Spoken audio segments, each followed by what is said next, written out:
রাগ করলা? রাগ করলা? না বাবা, আমি রাগ করি নাই। রাগ করেছেন মেগাস্টার শাকিব খান। টলিউডের নায়িকাদের বাংলাদেশে এখন রমরমা সিনেমার কাজ, আর সেটা বেশিরভাগ শাকিব খানের সাথেই। সম্প্রতি এক শোতে দেখা গেছে প্রিন্স মুভির নায়িকা জ্যোতির্ময়ী কুণ্ডুকে শাকিব খানের সাথে। সেই শোতে শাকিব খান এই নায়িকার কোমরে হাত দিয়ে ছবি তোলার পোজ দিতেই ব্যাস, ভিডিওটা রাতারাতি ভাইরাল।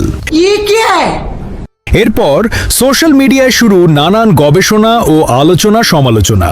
কেউ বলছে তারা নাকি গোপনে চুটিয়ে প্রেম করছে, আবার কেউ বলছে বুবলি অপুর পরের সিরিয়াল এই সুন্দরী নায়িকার।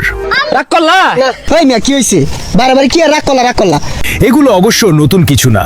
শাকিব খানের পাশে নতুন নায়িকা মানেই গুঞ্জনের বন্যা, কারণ শাকিব খান মানে বিয়ের সিরিয়াল। রাগ করলেন? রাগ নাই। রাগ করলে চলেন ভাইরাল সেই কবিরাজের কাছে। আরেকবার কবি বিসমিল্লাহ। বিসমিল্লাহ বলার সাথে সাথে তুই আমারে 500 টাকা দিবি, তোর এক টুকরা গাছ দিয়ে যাবো। কি রাগ করলা? রাগ করবো কে লিগা? কি রাগ করলা?